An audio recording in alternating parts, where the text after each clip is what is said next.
Wanneer ek en u dit wat Jesus Christus aan die kruis gedoen het, wanneer ons besef God het sy enigste seun gestuur vir jou en vir my, wanneer die Gees van God, toe Jesus aan die regterhand van God gaan sit en opgevaar het hy vir ons hierdie woord nagelaat, wanneer ons besef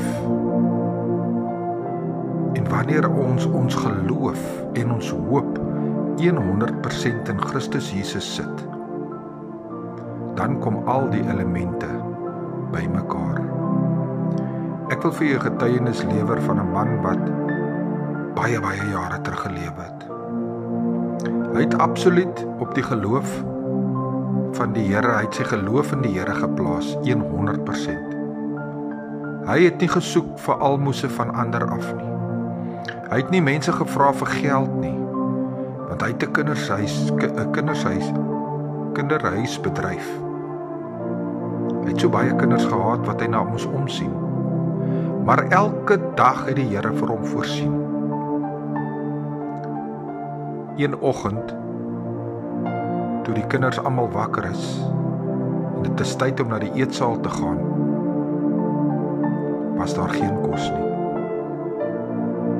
En soos hierdie man altyd die Here geloof en prys het en gebid het hy geweet, hy het 100% in sy gees ervaar, die Here sal voorsien.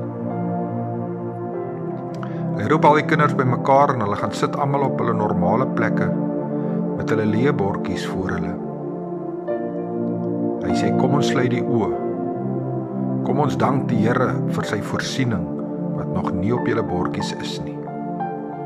Waar ons vertroue is aan die Here dat hy sal voorsien die tyd wat vir hom perfek is, soos hy ook perfek is.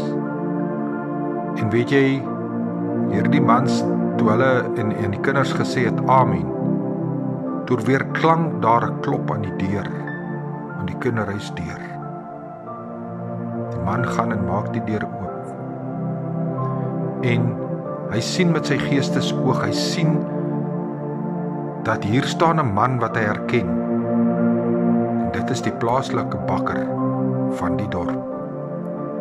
Hierdie bakker deel met hom die volgende, dat hy gisteraand deur die dag wakker gemaak is. En hy kon nie verder slaap nie. Hy sê, en iets sê vir hom, gaan bak brood. Toe hy hierdie brood gebak het, toe kom die stem tot hom, toe hy klaar is. En sê, neem dit vir die kinderhuis. En daarom wil hy vandag hierdie brood net vir die hoof van die kinderhuis gee. En weer eens besef hierdie man, hoe groot is God se genade, hoe kragtig hy voorsien het. Hy bedank hierdie bakker, en die bakker draai om en hy loop weg, en die man maak die deur toe. Skaars het die slot in die sleutelgat die slot in sy gleuf ingegaan, of hy hoor 'n geskreeu van buite af. Hy maak in verbasing die deur weer oop. En hier staan 'n man by 'n melklorry. En hy sê, meneer, neem tog hierdie melk wat oor is. Want weet jy, my voertuig het onklaar geraak.